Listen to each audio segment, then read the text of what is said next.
tomorrow, having just explained how dangerous it was. And many of those people who showed up and did their duty and served with honor lost their lives to keep others of us safe. And in many ways, that is a microcosm of what we hear talking about today on Memorial Day. But, as John F. Kennedy said, remember with your actions. And today, we're saying we honor that service, and we're going to make sure that every government in the state of New York provides death benefits to those public heroes who died from COVID-19 during this emergency. I also believe the federal government should be doing the same, honoring the frontline workers, showing Americans that we appreciate what you did, that you showed up when it was hard, that you worked when it was hard, you appeared for duty when it was troubling to do so, and I'm sure many people were afraid to show up, but they showed up anyway. And they deserve not just words of thanks, but actions that show the appreciation. And I think the federal government should dedicate federal funds and pay hazard pay to those workers who showed up. It's a way of saying thank you. We understand what you did. We appreciate what you did.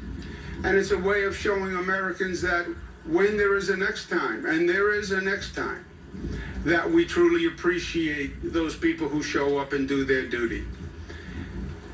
Today, we also honor the veterans who we lost to coronavirus during this epidemic.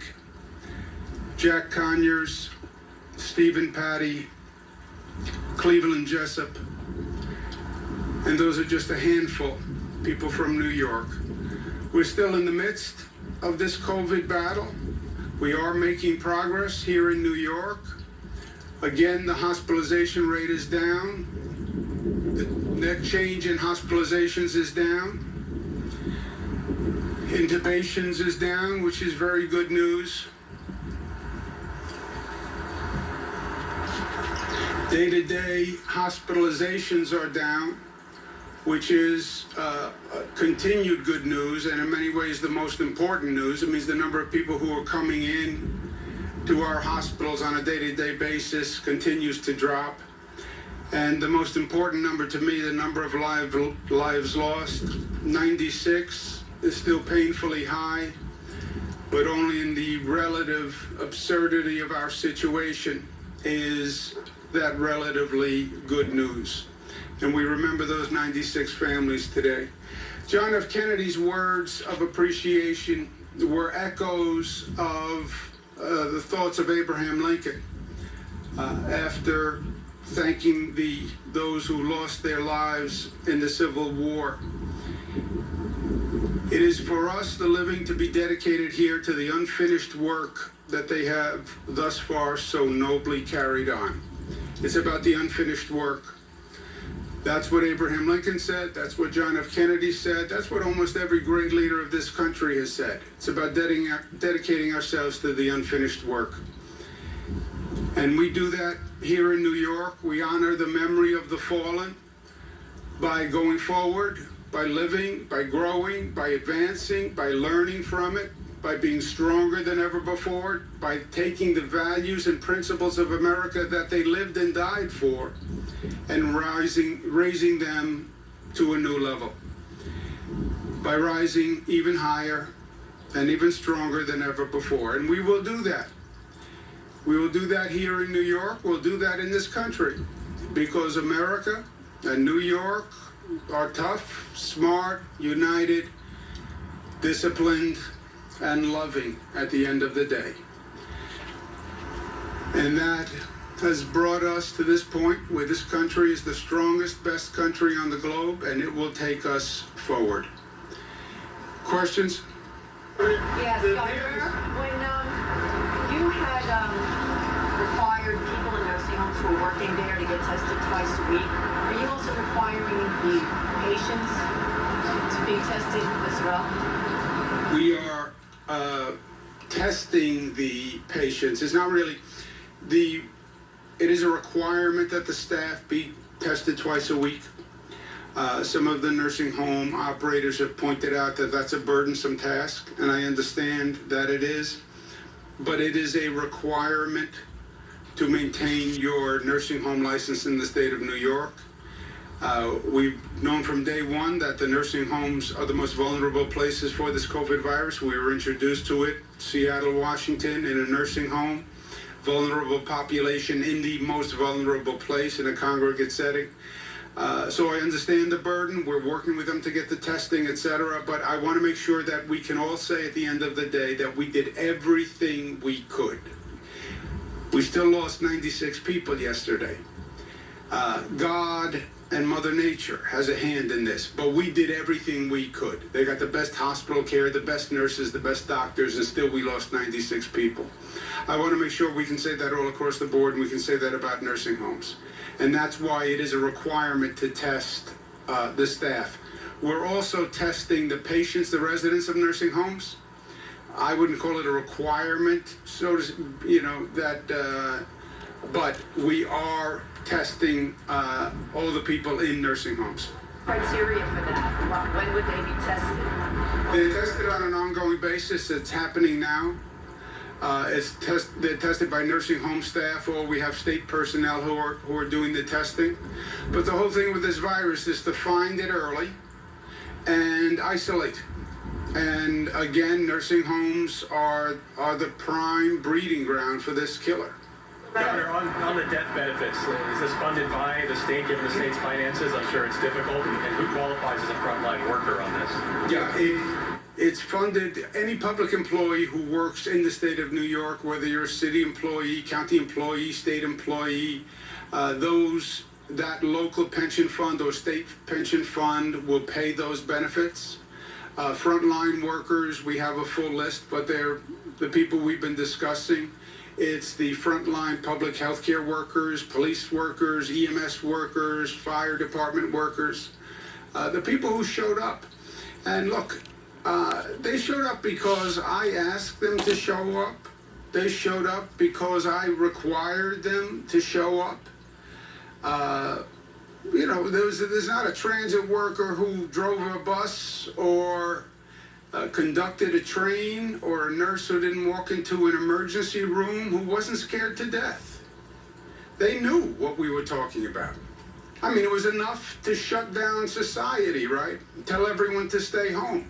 But then in the same breath, I say to them, you have to go to work in the morning. It weighed heavily on me, it still does, that I had to ask people to do that, to put their lives literally in danger.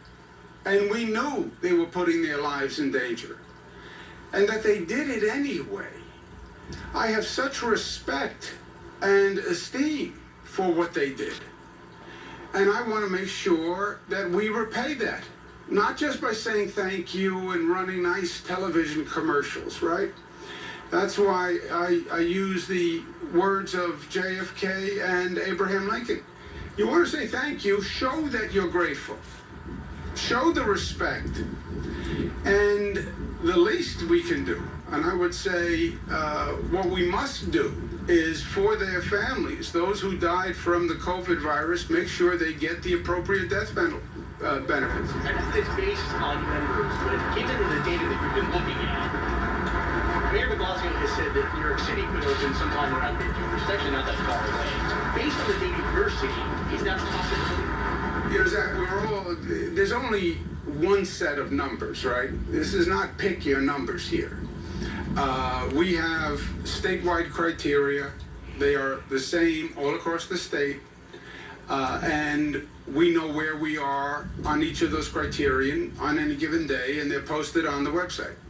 So there's one set of numbers, we all know the numbers. The question is, at what point do the numbers drop to the reopening threshold? Now, people can speculate, people can guess. I think next week, I think 2 weeks, I think a month. I'm out of that business because we all failed at that business, right? All the early national experts, here's my projection model, here's my projection model. They were all wrong. They were all wrong. Now, there are a lot of variables, I understand that. We didn't know what the social distancing would actually amount to. I get it. But we were all wrong. So I'm sort of out of the guessing business, right? We watch the numbers. We prepare as the numbers drop. So when the number actually hits the threshold, we're ready to go. We just finished that. We're in the midst of that with Long Island, Mid-Hudson region, etc. But just, I don't want to guess. There is a letter to you from Staten Island elected officials on that same notion that they've already hit all of the metrics, and that they're asking you to separate them out from the other 4 counties of New York City. Would you consider doing that?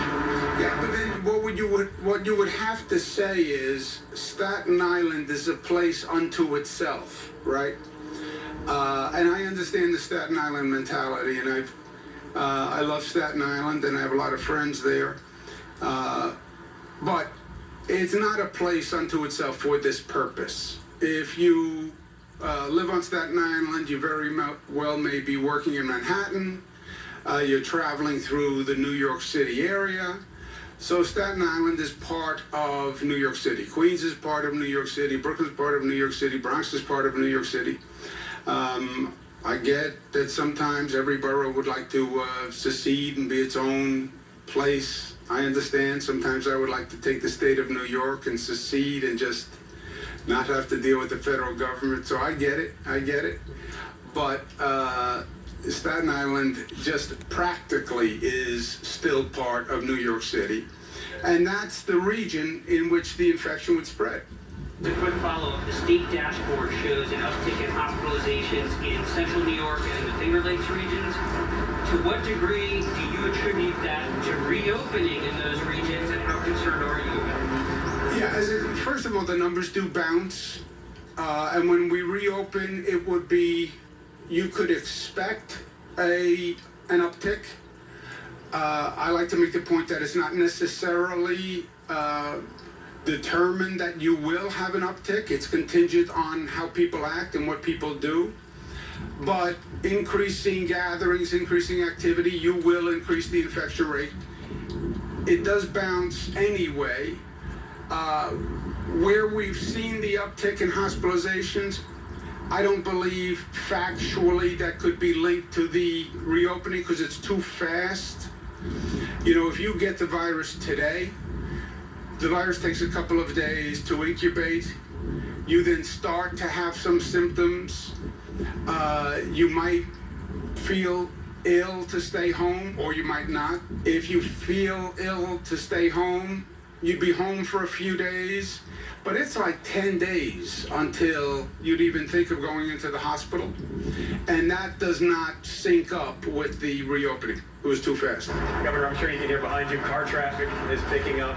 Naturally, people are going to be a little afraid to get back on the subway despite the disinfecting. Congestion pricing was supposed to start up in January. I want to see if that is still at all on track, if you still want that in place. The congestion pricing, the big hurdle there is approval by the federal government, which actually has nothing to do with this entire COVID situation. Legally, some of the roads are federal roads, which then gives them the right to have to approve the congestion pricing plan. There have been many conversations with them about the pricing plan, but they have not yet approved it.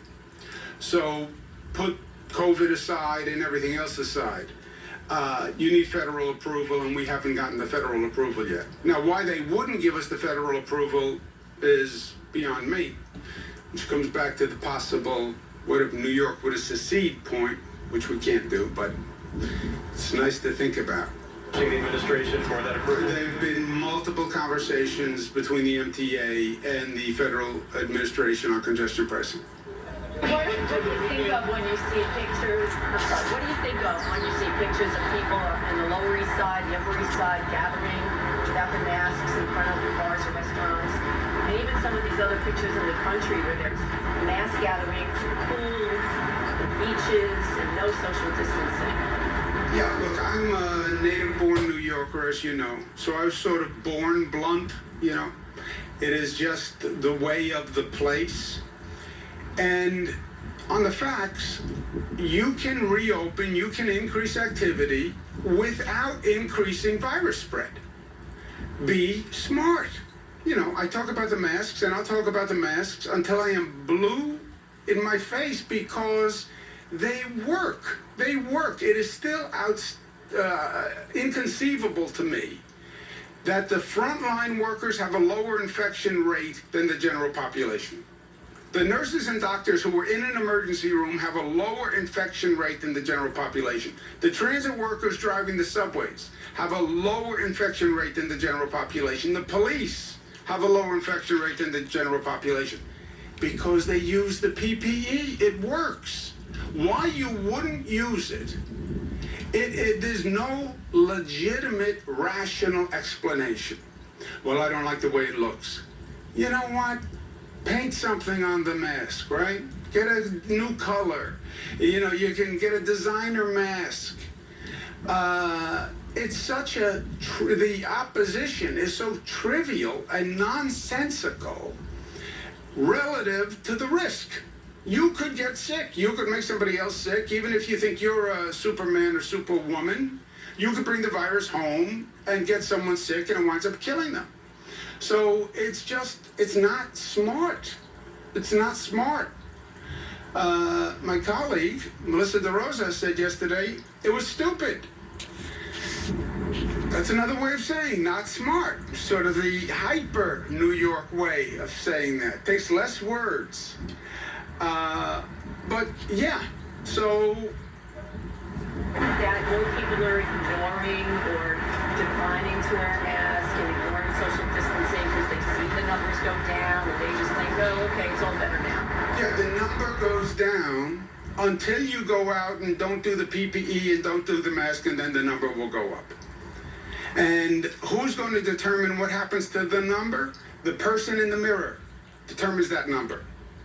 You tell me what people do today, I'll tell you what the infection rate is 3, 4, 5 days from now. And if they're not smart, the number will go up, and then we'll have to slow down the reopening, which is what you're seeing all across the country, by the way. Our numbers going down, the rest of the country, the numbers going up. Why? Because they never took it seriously. Reopen too fast, reopen without monitoring, reopening without controls, the number goes up. And they haven't even looked at the history on this. I know history isn't cool anymore. I like to talk about history, and some people point out that, you know, nobody really cares what happened 100 years ago. I get that. But sometimes you pick up a little hint. We had the 1918 pandemic. You look at the places that didn't close, they had a much higher infection rate. And then it comes back in a second wave. So it's not smart. It defies history, defies everything we know, defies common sense. On the eviction moratorium. Other than that, I don't have any strong feelings on the matter. On